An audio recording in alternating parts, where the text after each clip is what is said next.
బెంగాల్లో ఏం జరుగుతోంది? 92% దాకా పోలింగ్ జరిగినటువంటి సందర్భంలో అంతా నాకు ప్రో అని మమతా బెనర్జీ అనుకుంటోంది. మమతకి వ్యతిరేకం ఇంతకుముందు కూడా 2011లో కూడా కమ్యూనిస్టులు పతనమైనప్పుడు ఇట్లాంటి ఓట్ పర్సెంటేజ్ వల్లనే కమ్యూనిస్టులు పోయి మమత వచ్చింది అన్నటువంటి బీజేపీ వాళ్ళు చెప్తున్నారు. ఈ నేపథ్యంలో చాడా శాస్త్రి గారికి సంబంధించిన ఒక కథనం చూద్దాం. మెజార్టీ భారతీయులు స్వతసిద్ధంగా హింసకు వ్యతిరేకం. వాళ్ళు హింసకు నేరుగా దిగలేరు. అలాగే హింసను అడ్డుకునే ధైర్యం చేయరు.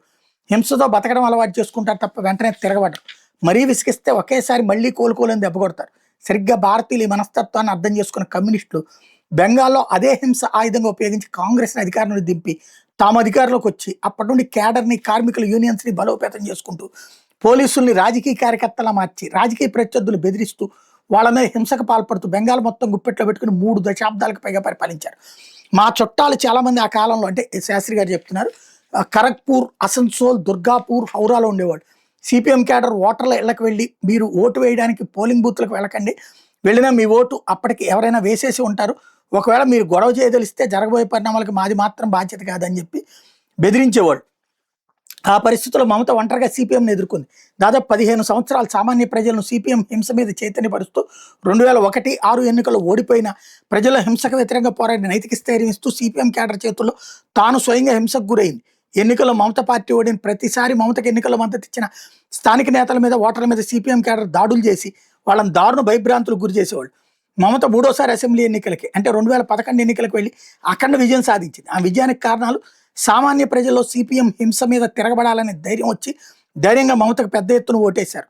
అవే సిపిఎంకి బెంగాల్లో చివరి ఎన్నికలైనవి. అయితే దురదృష్టవశాత్తు ఏ సిపిఎం హింసకు వ్యతిరేకంగా మమత పారిందో తమ పార్టీ కేడర్ కూడా అవలంబిస్తున్న అదే సిపిఎం తరహా గూండాగిరిని తన పార్టీలో పెరగకుండా అరికట్టలేకపోయింది. ఎన్నికల సమయంలో సిపిఎంని ఎదిరించిన మమత మద్దతుదారులు సిపిఎం కేడర్ చేతులు ఎలా హింసకు గురయ్యారో సరిగ్గా అలాగే గత 2 అసెంబ్లీ ఎన్నికల్లో బీజేపీ మద్దతుదారులు మమత కేడర్ చేతులు దారుణ హింసకు గురయ్యారు. మమత అధికారంలోకి వచ్చిన 2011 సమయానికి కేంద్రంలో మమత టీఎంసీ పార్టీ యూపీఏ కూటమిలో సభ్య పార్టీ. మమత కేంద్ర రైల్వే మంత్రి. అసెంబ్లీ ఎన్నికల ముందు రాజీనామా చేసి ఎన్నికలు 2008లో బెంగాల్ నియోజకవర్గ పునర్విభజన తర్వాత జరిగిన మొదటి ఎన్నికలు. కేంద్ర ప్రధాన ఎన్నికల కమిషనర్ ఎస్వై కురేషి మమత కేంద్ర ప్రభుత్వం మద్దతు ఉండడం వల్ల ఎన్నికలు సిపిఎం కేడర్ హింస లేకుండా జరిగే విధంగా ఈసీ చర్యలు తీసుకుంది. కేంద్ర భద్రతా దళాలను పూర్తిగా వినియోగించుకునే విధంగా ఈసీ ఎన్నికలను ఏకంగా 6 విడతలుగా, అంటే ఏప్రిల్ 18 నుంచి 14 వరకు దాదాపు 4 రోజుల్లో 6 దఫాలుగా ఓటింగ్ నిర్వహించింది. బూతుల వద్ద కేంద్ర భద్రతా దళాలను ఏర్పాటు చేసింది. మొదటిసారిగా వీడియో రికార్డింగ్ ప్రత్యేక పరిశీలకులు నియమించింది. సిపిఎం కేడర్ హింస తద్వారా రిగ్గింగ్ని చాలా వరకు అదుపు చేసింది. దీనివల్ల సాధారణ ఓటర్లు ధైర్యం చేసి సిపిఎంకి వ్యతిరేకంగా భారీ ఎత్తున ఓటింగ్లో పాల్గొన్నారు.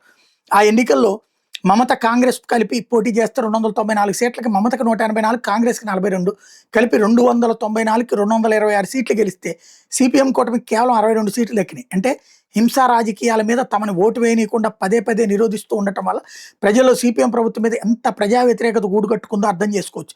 సరిగ్గా ఈ 2026 ఎన్నికలు చూడండి, దాదాపు 2011 ఎన్నికల పరిస్థితి తలపిస్తోంది. అప్పట్లాగే కేంద్ర బలగాలు, సీసీటీవీ ఏర్పాట్లు అప్పుడున్న టీఎంసీ పార్టీ స్థానంలో బీజేపీ ఉంటే అప్పటి సిపిఎం స్థానంలో నేటి టీఎంసీ ఉంది. ఇప్పుడు కూడా మమత మీద తీవ్ర ప్రజా వ్యతిరేకత ఉంది. అప్పటికి ఇప్పటికి తేడా ఏంటంటే ముస్లిం ఓట్లు సిపిఎం నుండి మమతకు ఎక్కువ శాతం బదలావడంతో ఎన్నికల ఫలితాల్లో మమత 2/3 మెజార్టీ సాధించింది.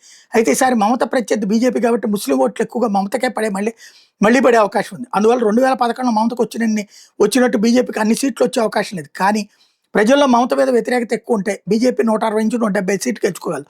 కొన్ని మీడియా రిపోర్ట్స్ ప్రకారం మమత ప్రభుత్వంపై భారీ ప్రభుత్వ వ్యతిరేకత ఉంది అంటున్నారు. నిన్న జరిగినటువంటి మొదటి విడత పోలింగ్ రికార్డు స్థాయిలో 92% వరకు అయింది. 15 సంవత్సరాలుగా ఉన్న ప్రభుత్వం మీద ఇంత సానుకూల ఓటు వచ్చే అవకాశాలు బాగా తక్కువ. ప్రభుత్వ వ్యతిరేక ఓటింగ్ భారీగా పెరిగింది అని కొందరు విశ్లేషకులు అభిప్రాయపడుతున్నారు. ఏం జరిగింది అనేది 4వ తేదీన ఫలితాల రోజు వరకే ఎదురు చూడాలి.